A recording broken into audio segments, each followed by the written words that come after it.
आप वहाँ हैं, मैं यहाँ हूँ, ऐसे ही सब हैं, अपनी अपनी जगह हैं सब। सब जगह कोई नहीं है, सब जगह कोई नहीं है। और जो बताएगा भी कि मैं सब जगह हूँ, तो वो भी एक मुंह से बोलेगा, तो तुम विश्वास नहीं करोगे। ऐसा बोलने वाले धरती में बहुत कम हुए हैं। उसमें से भगवान कृष्ण, वो एक जगह से बोल रहे हैं खड़े, अर्जुन से बोले चाहे किसी से, और ये कह रहे हैं मैं सब जगह हूं। ये समझ जिससे वो बोले हैं। भगवान कृष्ण ये नहीं कहते कि ये मेरी समझ तुम मत लो, बल्कि वो कहते हैं ये मेरी समझ लो, जो मैं कहता हूं ये समझ लो।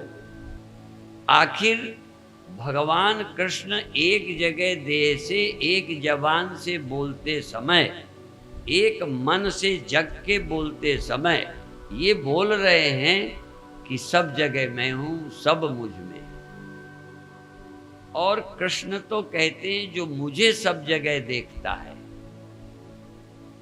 ये भगवान कृष्ण का मैं क्या है? भगवान कृष्ण का मैं जो सब जगह है, क्या देह उनका सब जगह है? ये उनकी कौन सी मैं है जो सब जगह है? और तुम्हें सब जगह होने में बाधा क्या है?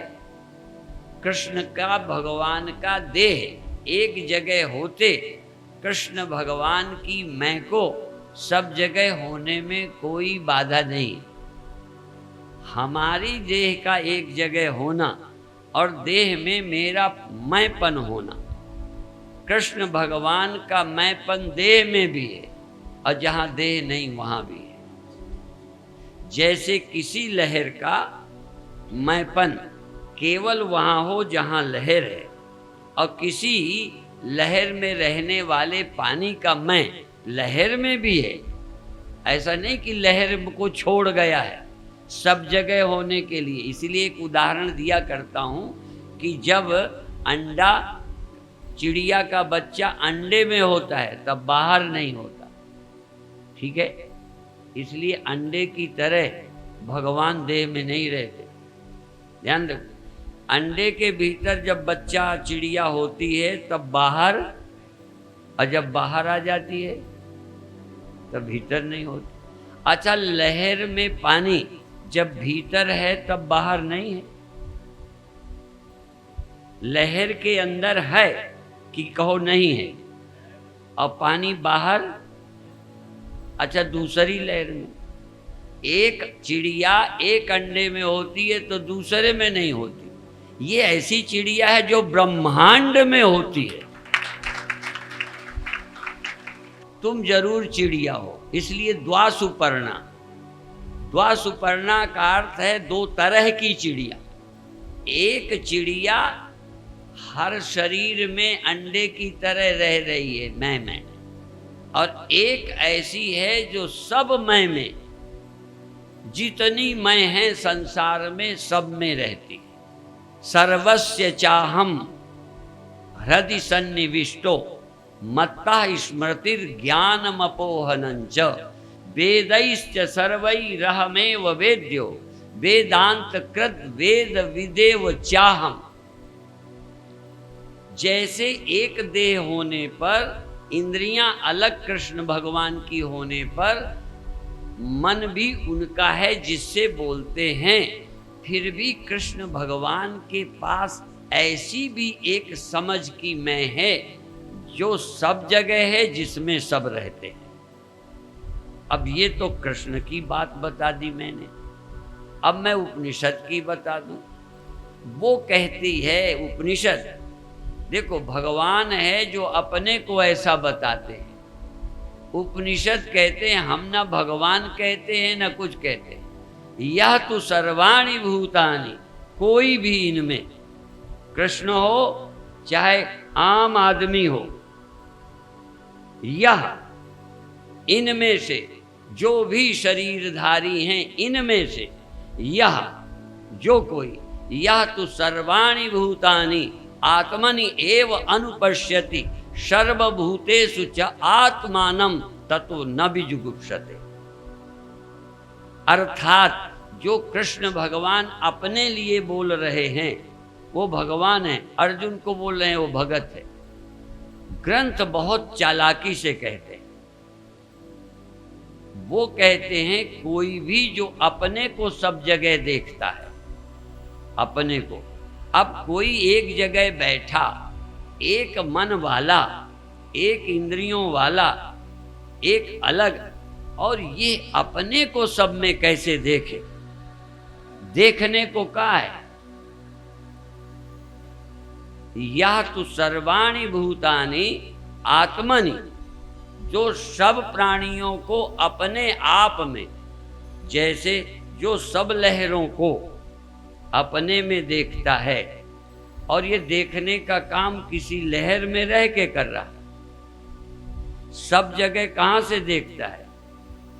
किसी एक जगह से देखना, क्योंकि यह तो सर्वाणि भूतानि, जो कोई एक जगह रहने वाला, एक देह में मानने वाला, इनमें से कोई वीर, कोई धैर्यवान, कोई अच्छा सत्संगी श्रोता जो अपनी मैं को सब में देख लेता है और सब को अपनी मैं में और मैं को सब में हाजिर देख लेता है, इसका मतलब देख सकता है, इतना तो मानना पड़ेगा।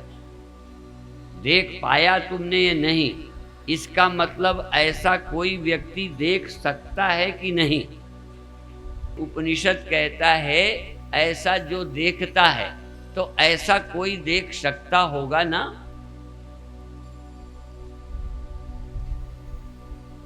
तो तुमको मना किया है क्या? उपनिषद कहता है कि तुम नहीं देख सकते, तो क्यों नहीं देखते? क्यों आप अपने को एक जगह बैठा ही देख रहे हो? क्यों अपने को एक ही टाइम पर थोड़ी देर रहने वाला देखते हो? थोड़ी देर रहने वाली लहर में सदा रहने वाला जल नहीं रहता, लहर थोड़ी देर रहती, उसके अंदर जो पानी रहता है वो भी उतनी ही देर रहता है जितनी देर लहर। ये जो थोड़ी देर रहने वाली मैं है, इसमें सदा रहने वाली मैं नहीं रहती। जो इस लहर में रहता है वो दूसरी लहर में कोई और है। तो क्या इस तरह से कभी ध्यान किया आपने? जब गुरु का ध्यान किया तो आप अलग, आपका गुरु अलग। जब भगवान का ध्यान किया तो आप अलग, आपका भगवान अलग। ना भगवान सब में, न तुम सब में हो, ना महामूर्खाधिराज। ना भगवान सब में देखा, ना अपने को ही सब में देखा। तुमने भगवान को भी अलग देखा, जैसे पत्नी को देखा, पति को देखा, बेटे को देखा, मकान को अलग देखा, ऐसे ही गुरु और भगवान को भी आपने अपने से अलग देखा। भगवान ने तो भक्तों को भी अपने से अलग नहीं देखा। भक्त अपने आप भगवान से अलग देखते हैं, तब उनकी मूर्खता को भगवान क्या करें? आप अपने भारतीय ग्रंथों को पढ़ो। तुम विदेशियों के तलवे चाटने वालों, विदेशियों की कल्चर को नकल करते हो। भारत के चिंतन को समझो क्या है, और भारत के चिंतन को भारतीय ही नहीं समझ रहे। सच तो कहूं, जो ठेकेदार हैं कथा करने वाले, जो वेद और ग्रंथों के अपने को मालिक समझते हैं, वही वेद की, उपनिषद की बात को सबके सामने नहीं रख रहे। और इसके लिए हमारे ही ग्रंथों ने कहा है, योन्यथा संतमात्मानम योन्यथा प्रतिपद्यते किम तेन न कृतम पापम चौरेण आत्मापहारिणा। उस चोर ने जो आत्मा जैसी है वैसी न बताकर और तरह से प्रतिपादित करता है आत्मा का, उस आत्मा हत्यारे, आत्मा पर पर्दा डालने वाला, आत्मा को चुराने वाला, सच्चाई को न बताने वाले उस कथावाचक ने कौन सा पाप नहीं किया है।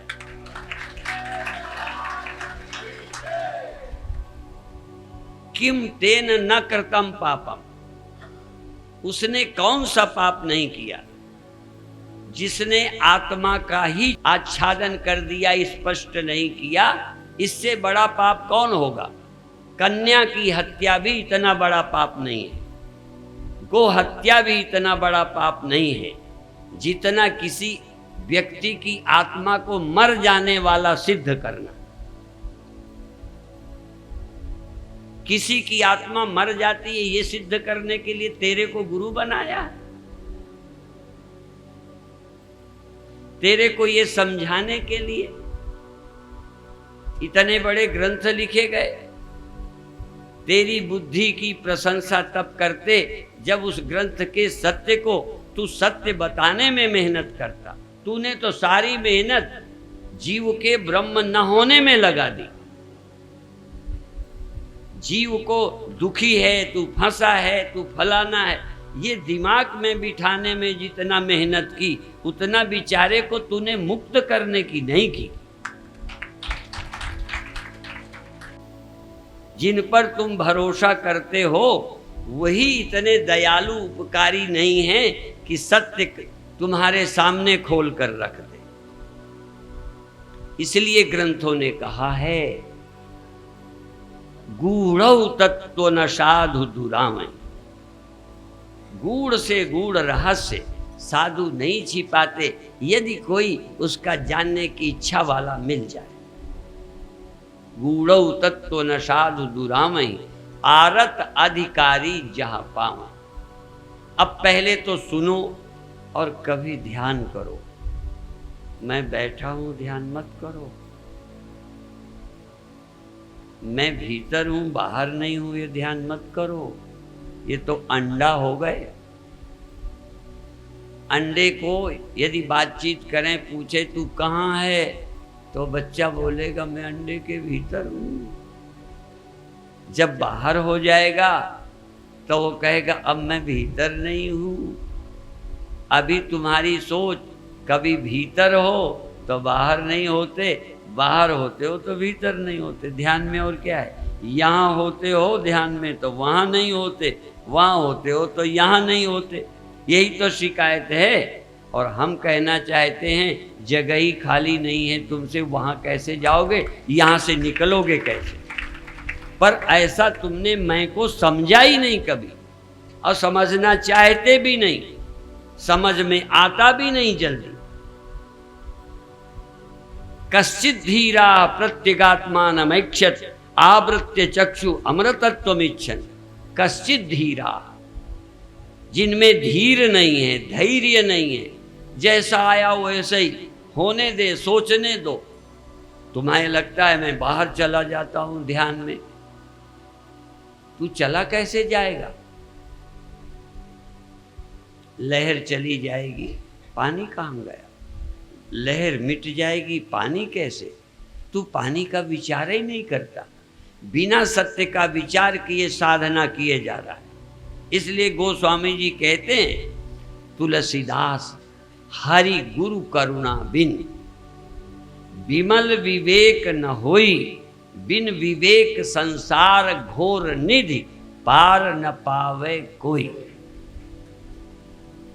साधन करिए विचारहीन, मन शुद्ध होए नहीं तैसे। अभी आप कथा में सुन रहे थे जड़ी बूटी सूंघने की बात। जब मैं हो और जब कोई और हो, जब कोई और डसने लग जाए, उसका नाम क्या है मैं नहीं जानता। जो डस ले वो सांप ही है बस। चाहे डसे कोई, बेटा डसे, पत्नी डसे, हाँ, जब भी कोई डसे, जब दूसरा तुम्हें खाने लग जाए, मारने लग जाए, दूसरा दिख जाए तो तुरंत जड़ी जानते हो कौन है? एक मेवा द्वितीय।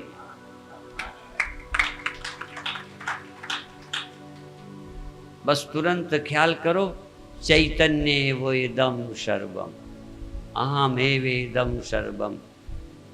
इस चित सत्ता के अतिरिक्त और कुछ नहीं है, और कुछ की सत्यता का भ्रम है,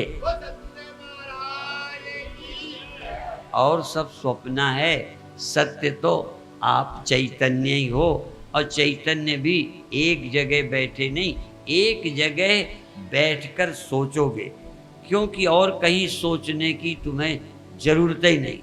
पानी को नहीं सोचना कि मैं पानी हूँ। जिस पानी में लहर होने का भ्रम है, जिस पानी में सीमितता है, जिसमें नश्वरता है, जिस पानी में नष्ट हो जाने का ख्याल आया है, उसी का नाम लहर है। जिस पानी में मैं पैदा हुआ हूँ ये ख्याल आया है, जिस पानी में मैं सीमित हूँ, यहाँ हूँ, ये ख्याल आया है, उसी पानी में ये ख्याल आ जाना चाहिए कि सर्वत्र मैं